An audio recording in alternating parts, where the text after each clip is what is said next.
Friends, கர்த்தராகிய இயேசு கிறிஸ்துவின் இனிய நாமத்தினாலே உங்கள் அனைவரையும் நான் வாழ்த்துகிறேன்.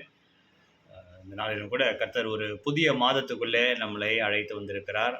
கடந்த 8 மாதங்களாக கனிமணியைப் போல கர்த்தர் நம்மளை பாதுகாத்து, பராமரித்து, போஷித்து, நினைப்பதற்கு வேண்டுவதற்கும் அதிகமாகவே கர்த்தர் நம்முடைய வாழ்க்கையில செய்து வந்திருக்கிறார். ஒரு புதிய மாதம் செப்டம்பர் மாதத்துக்குள்ளே நம்ம வந்திருக்கிறோம்.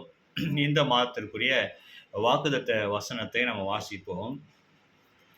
ஆபக்கூக் 3ஆம் அதிகாரம் 19ஆம் வசனம். அந்த வசனத்தை வாசிக்கிறேன்.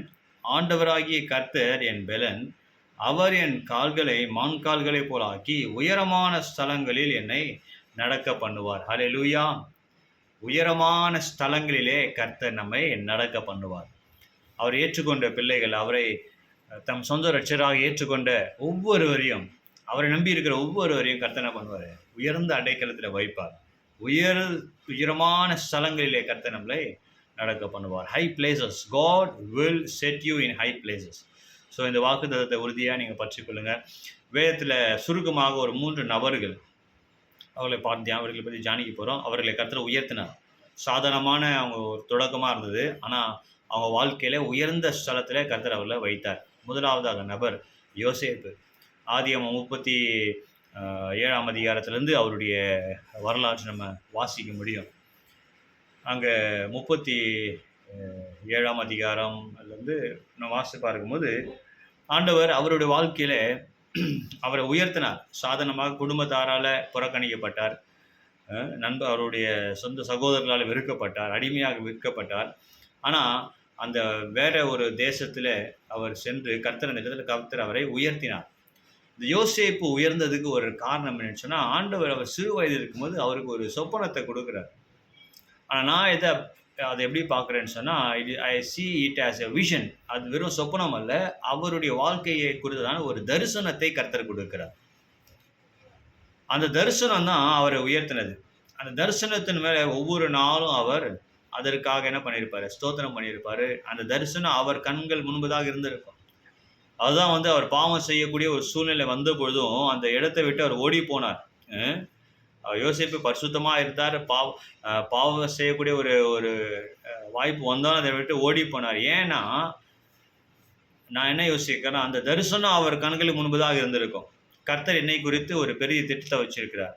கர்த்தர் என்னை குறித்து ஒரு பெரிய தரிசனத்தை வச்சிருக்கிறார்.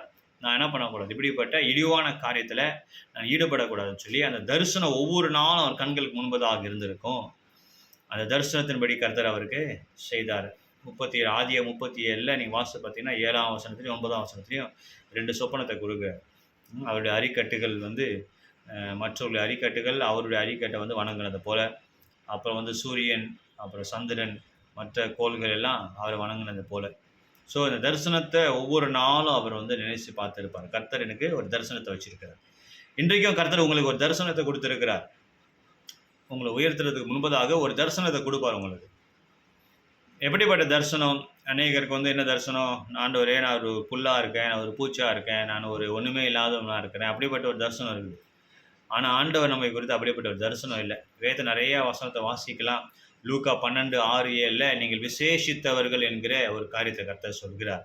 1 பேர் 2:9 நீங்கள் ராஜரீக ஆசாரிய கூட்டம் என்று சொல்லி கர்த்தர் சொல்லுகிறார். 1 யோவான் 5:4 உலகத்தை நீங்கள் ஜெயிக்கிறவர்கள், யுவர் கான்குரர்ஸ் என்று சொல்லி ஆண்டவர் சொல்லுகிறார்.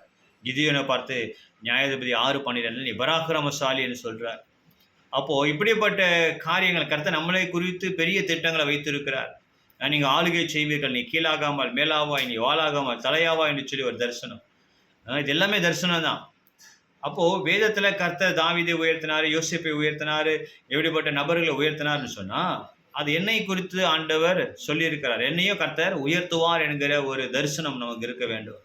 கர்த்தரனை உயர்ந்த அடைக்கலத்தை வைப்பார் என்கிற ஒரு தரிசனம் இருக்க வேண்டும். கர்த்தரனை ஆசீர்வதித்து என்னை அநேகருக்கு ஆசீர்வாதமாய் மாற்றுவார் என்கிற ஒரு தரிசனம் இருக்க வேண்டும். அப்போ தரிசனத்தோடு கூட நம்ம வாழ வேண்டும். கர்த்தருடைய பிள்ளைகள் பெரிய தரிசனங்களை நம்ம காண வேண்டும். நம்மை குறித்த தரிசனம் வேத புஸ்தகத்தில் தான் இருக்குது. வேதத்தை வாசிக்கும் பொழுது எதெல்லாம் கர்த்தர் சொல்லியிருக்கிறாரோ, இப்போ உன்னை உயர்த்துவேன், உன்னை ஆசீர்வதிப்பேன், நீ ஆசீர்வாதமாக இருப்பாய், நீ அநேக ஜாதியில் கடன் கொடுப்பாய், நீ பெருகுவாய் என்று சொல்லி கர்த்தர் சொல்லிக்கிறேன்னு சொன்னால் அது எல்லாம் நம்மை பற்றி சொல்லப்பட்ட ஒரு வாக்குத்தத்தங்கள். அப்போ முதலாவதாக யோசேப்புக்கு கர்த்தர் கொடுத்த ஒரு தரிசனம். அந்த தரிசனம் உங்களுக்கு இருக்கும் பொழுது கண்டிப்பாக உயர்ந்த ஸ்தலங்களிலே கர்த்தர் உங்களை ஏறி இருக்க பண்ணுவார். இரண்டாவதாக தாவீது. அப்போஸ்தலர் 13:22 வாசிக்கிறோம், இவன் என் இருதயத்துக்கு ஏற்றபடி எல்லாம் செய்வான்னு சொல்லி தாவீதை குறித்து கர்த்தர் சொல்கிறார்.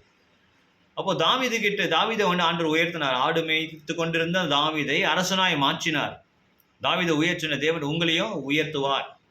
உயர்த்துவதற்கு முன்பதாக ஒரு கிருபை உங்களுக்கு கொடுப்பார். அந்த கிருபை என்னன்னு சொன்னா, அவருடைய சித்தத்தை செய்து முடிக்கக்கூடிய ஒரு கிருபை. அப்போ தாவீது வந்து ஆண்டவர் வந்து ஒருவேளை அவன் வாழ்க்கையில சில தவறுகள் அவன் வாழ்க்கையில இருந்தாலும் அதையும் மன்னிச்சு கர்த்தர் என்ன பண்றாரு, அவனுக்கு கிருபையை கொடுக்கிறாரு. இவன் என் இருதயத்துக்கு ஏற்றவன், எனக்கு விருப்பமானதெல்லாம் என் சித்தத்தை எல்லாம் அவன் செய்வான்னு சொல்லி கர்த்தர் சொல்கிறார். இன்றைக்கு கர்த்தர் உங்களை பார்த்து அப்படி சொல்ல முடியுமா? என்னுடைய விருப்பத்தை இவன் நிறைவேற்றுவான், என் சித்தத்தை நிறைவேற்றுவான்னு சொல்ல முடியுமா?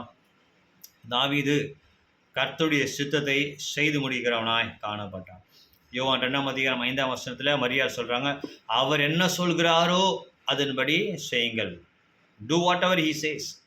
இன்றைக்கும் கர்த்தர் உங்களுடைய படிப்பை குறித்து, உங்களுடைய வேலையை குறித்து, உங்களுடைய பிஸ்னஸை குறித்து, உங்களுடைய ஊழியத்தை குறித்து கர்த்தர் என்ன சொல்கிறாரோ அதன்படி நீங்கள் செய்யும் பொழுது உங்களோட வாழ்க்கையில ஒரு உயர்வு கண்டிப்பாக தானாய் உங்களை தேடி வரும். தாவீது வந்து ஏன் கர்த்தர் உயர்த்தினார்னா, அவருடைய சித்தத்தை அவன் செய்தான். மூன்றாவதாக தானியேல் 1:8 தானியேல் தீர்மானம் பண்ணார். Daniel purpose in his heart அப்படின்னு சொல்லி இருக்குது. ஒரு தீர்மானம். அந்த வசனத்தில் வாசிக்கிறேன். தானியேல் 1:8 தானியேல் ராஜாவின் போஜனத்தினாலும் அவர் பானம் பண்ணும் திராட்சை ரசத்தினாலும் தன்னை தீட்டுப்படுத்தல் ஆகாது என்று தன் இருதயத்திலே தீர்மானம் பண்ணி கொண்டு, இருதயத்தில் ஒரு தீர்மானம் பண்ணான். நான் என்ன பண்ண மாட்டேன், தீட்டுப்படுத்த மாட்டேன். தன்னை தீட்டுப்படுத்தாதபடி பிரதானிகளின் தலைவனிடத்தில் வேண்டிக் கொள்கிறான். ஒரு தீர்மானம் பண்ணுறான். He made a purpose, a decision, a choice. நான் பரிசுத்தமாய் வாழ்வேன் என்கிற ஒரு தீர்மானம். நான் தீட்டுப்படுத்த மாட்டேன்னு சொல்லி ஒரு தீர்மானம் பண்ணான். எப்படியோ வாழ்ந்துட்டு போகிறேன், பிரதேசத்தில் இருக்கிற, வேற ஒரு தேசத்தில் இருக்கிற, நான் சுகபோகமாய் நான் வாழ்ந்துட்டு நான் போகிறேன்னு சொல்லி இல்லாமல் தன்னை பரிசுத்தமாய் காத்துக்கொள்ள வேண்டும் என்கிற ஒரு தீர்மானத்தை தானியேல் எடுக்கிறான். அப்போ நீங்கள் ஒரு தீர்மானம் எடுக்க வேணும். கர்த்தருக்காக வாழ்வேன், நீதியாக வாழ்வேன், பரிசுத்தமாய் வாழ்வேன், இப்படி தான் நான் கர்த்தருடைய பிள்ளை, நான் இப்படி தான் இருக்கணும்னு சொல்லி ஒரு தீர்மானத்தோடு கூட நாம் வாழும் பொழுது, அவன் இன்றைக்கு தீர்மானம் எடுத்தான், கர்த்தர் அவனை என்ன பண்ணுறாரு, உயர்த்தினார். இன்றைக்கு நீங்கள் நீதியாய் வாழ, பரிசுத்தமாய் வாழ ஒரு தீர்மானம் எடுங்க. ஆண்டவர் சொல்லிடுறாரு, நீ அனலுமின்றி குளிருமின்றி வெதுவெதுப்பாக இருந்தால் என் வாயிலிருந்து உன்னை வாந்தி பண்ணி போடுவேன்னு சொல்லி வெளிப்படுத்தல் 3:16 லவுதீக்கிய சபையை பார்த்து கர்த்தர் சொல்கிறார். நீங்கள் கர்த்தர் பிள்ளைகள் பரிசுத்தமாய் நீதியாய் அக்கினியாய் நாம் இருக்க வேண்டும். அபிஷேகத்தை நிறைந்து கர்த்தரை ஸ்தோத்திரம் பண்ணி துதித்து கொண்டே இருக்க வேண்டும். லேவியராகமம் 6:13 வாசிக்கிறோம், பலிபீடத்திலே அக்னி எப்பொழுது எரிந்து கொண்டே இருக்க வேண்டும். நீங்கள் கிறிஸ்தவ வாழ்க்கையில் எரிந்து கொண்டு இருக்கிறீங்களா? கர்த்தருக்காய் வல்லமையாக இருக்கிறீங்களா? அபிஷேகத்தினால் நிறைந்து இருக்கிறீர்களா? ஜெபித்து கொண்டு இருக்கிறீர்களா? ஸ்தோத்திரம் பண்ணுறீங்களா? கர்த்தரை துதிக்கிறீங்களா? அப்படி எப்பொழுதும் அக்கினி எரிந்து கொண்டே இருக்கும் பொழுது அப்போ தான் நம்ம நீதியாய் வாழ முடியும். ஒவ்வொரு நாளும் சோதனைகள், பிசாசு சோதனைக்காரன் என்ன பண்ணான், எப்படியாவது கர்த்தருடைய பிள்ளைகளை அவன் பாவத்தில் விழ வைக்க வேண்டும் என்று சொல்லி அவன் சோதனைக்காரன் ஒவ்வொரு நாளும் அவன் சோதனை கொடுத்து கொண்டு இருக்கிறான். சோதனைகளை மேற்கொள்ள வேண்டும் என்று சொன்னால் நாம் எப்பொழுதும் நமக்குள்ளே இருக்கிற பரிசுத்தாவின் அக்கினி எரிந்து கொண்டே இருக்க வேண்டும்.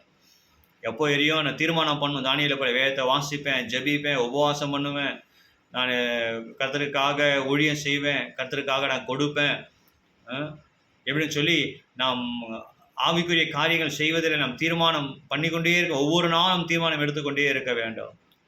அப்போ கர்த்தருக்குள்ளே நான் அபிஷேகம் நிறைந்து பரிசுத்தமாய் அக்கினியாய் நாம் இருந்தாதான் அந்த தீர்மானங்கள் நிறைவேற்ற முடியும். தானியேல் ஒரு தீர்மானம் பண்ணான், நான் தீட்டுப்படுத்திக்க மாட்டேன், நான் பரிசுத்தமாய் வாழ்வேன்னு சொல்லி ஒரு தீர்மானம் பண்ணான். கர்த்தர் அவனை உயர்த்தினார். யோசேப்பை உயர்த்தினார், தாவீதை உயர்த்தினார், தானியேலை உயர்த்தினார். கர்த்தர் உங்களையும் இந்த மாதத்தில் உயர்த்துவார். ஹல்லேலூயா. ஒரு விஷயம் கூட அந்த வசனத்தில் வாசிப்போம்.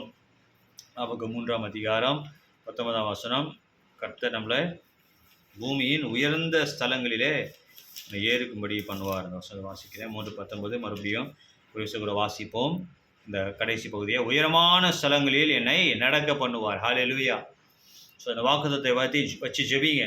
ஆண்டவரே, என்னை இந்த மாதத்தில், இந்த மாதம் மாத்திரமில்லை, நீ வருகிற ஒவ்வொரு மாதங்களையும் ஒவ்வொரு நாட்களையும் என்னை உயரமான ஸ்தலங்களிலே என்னை நீர் நடக்க பண்ணுவீர், அதை நான் விசுவாசிக்கிறேன் என்று சொல்லி விசுவாசித்து இந்த ஆசீர்வாதத்தை நம்ம பெற்றுக்கொள்வோம். கர்த்தர் உயர்ந்த ஸ்தலங்களிலே, உங்களுடைய வேலையிலே, உங்களுடைய பிசினஸ்ல, உங்களுடைய ஊழியத்தில் உயர்ந்த ஸ்தலங்களிலே உங்களை வைத்து உங்களை ஆசீர்வதித்து அதன் மூலமாய் கர்த்தர் மகிமைப்படுவது மாத்திரமல்ல, உங்களையும் ஆசீர்வதித்து உங்களையும் அநேகருக்கு ஆசீர்வாதமான பாத்திரமாய் கர்த்தர் மாற்றுவார். தேவன் தாமே இந்த வார்த்தைகள் மூலமாக உங்கள் ஒவ்வொருவரையும் ஆசீர்வதிப்பாராக. இந்த செப்டம்பர் மாதம் உங்கள் ஒவ்வொருவருக்கும் ஆசீர்வாதமாய் இருக்கும்படியாக உங்களுக்காக நான் வேண்டிக் கொள்கிறேன். தொடர்ந்து எனக்காகவும் என்னுடைய ஊழியங்களுக்காகவும் நீங்கள் ஜெபித்துக் கொள்ளுங்கள். கர்த்தர் உங்களை ஆசீர்வதிப்பாராக. ஆமென். God bless you.